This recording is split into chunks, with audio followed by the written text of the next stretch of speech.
There was a movie called The Hateful Eight. Today we're going to be the Fateful Eight, is that we are 8 weeks away from the start of the NFL season. What are the 8 quarterbacks that face the most pressure this year?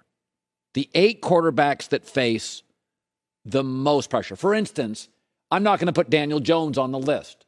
His pressure was last year. Mara, the family, the Giants owners, want him to be given a final year. It's kind of understood he's not the guy. So I will tell you, I don't put him on the list. Here's people that I think there's decisions, there's pressure, there's intensity, there are big expectations. So here we go. Number 8. Russell Wilson. Now, first of all, they had 10 quarterbacks since Peyton Manning left, so he's viewed largely as a savior. So the pressure isn't that big. But it should be noted, he also has a rookie head coach. So again, we think he's ahead of the offense. Not major pressure, but he's making a lot of money. And the last 2 Super Bowl winning quarterbacks are Stafford and Brady that made a similar move.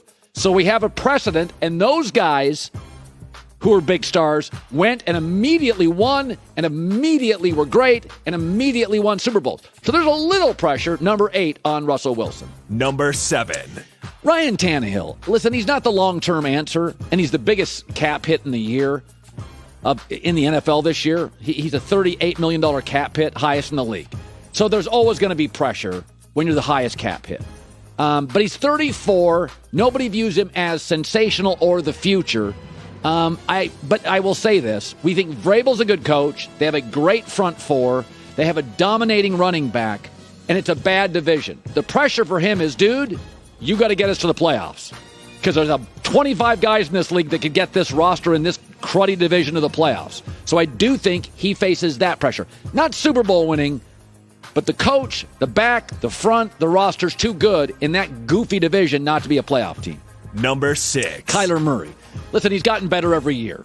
But now he's going to get paid a lot of money, and he's had a little bit of injury issues. And he tends to be better early in a season than late. Now, that maybe is Cliff Kingsbury and not Kyler Murray. I think he's sensational. But there's a little pressure now, once you get the big money and you get it early, to stay a little healthier and be better at the end of the year. There's a sense, is it he or Kingsbury, doesn't quite have the juice weeks 12 through 17. So there's a little pressure. He's at 6. Number 5. Justin Fields. It may be totally unfair. I don't know how he's going to do, but he struggled in his rookie season with an offensive coach, completing only 59% of his throws. He had the fewest passing yards on average among all qualified quarterbacks. Now, the Bears' offensive line was a tire fire. They had allowed like almost 60 sacks. It was like, Bengals bad. So there's that. But I do think Chicago's a big market. It's a loud market. Green Bay won't be as good. There's a feeling this division, for the first time in a decade, is truly up for grabs, as Green Bay doesn't have a number 1 or a number 2 receiver, and Aaron's getting older. So I think there's heat on, first of all, there's heat on every Chicago quarterback. But he's going to have to show something special here in year 2. Number 4. Zach Wilson, New York. Now, it may not be his fault. I don't know if Robert Saleh is the guy. But major accuracy concerns. And I do think the Jets are going to give him 1 more year. But remember, if they're bad, and we suspect they are, it's a great quarterback draft class next year. So what if the Jets are drafting 6? I think Zach Wilson's smart enough to know I got to put some wins up. I got to put some W's up. And if I don't win, I've got to show improvement. So there is, and it's New York. It's a big boy media, big pressure. So I think Zach is number 4. Number 3. Again, if he signs a contract, maybe there's no pressure. Lamar Jackson's in a weird space. Bernard Pollard's criticizing him. He struggled in the playoffs. Now, all that running around, he got hurt last year, and there's concerns about that. Why aren't the Ravens paying him? The division's much better. Now, here's the good news. He's got the most wins, 37, of any quarterback in NFL history before 25. It's why I'd pay him. But there is this thing now. Now Deshaun's in the division. Now Burrow's a star.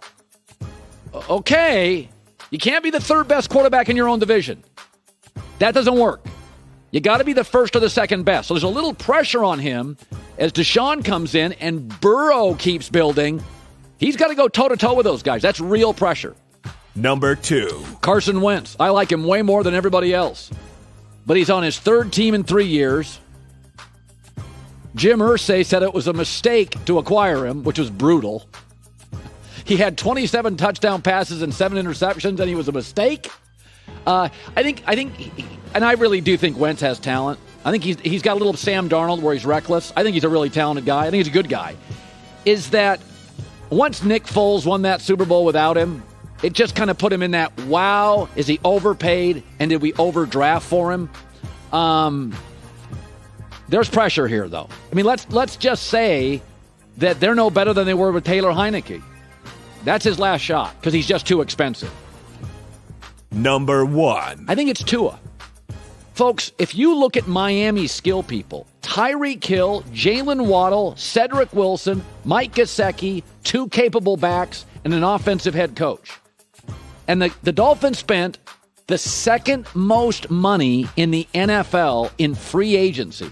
They spent a boatload. A lot of it's going to be Tyreek Hill.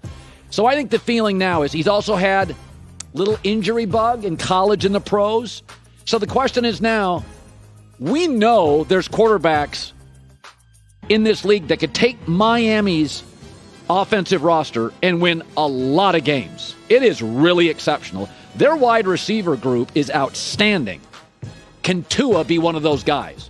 And he also faces the pressure that if he is good, it's probably money. It's money. I mean, this offense is now too good. The Jets aren't great. New England's not great. We know Buffalo's great. You got to get to the playoffs.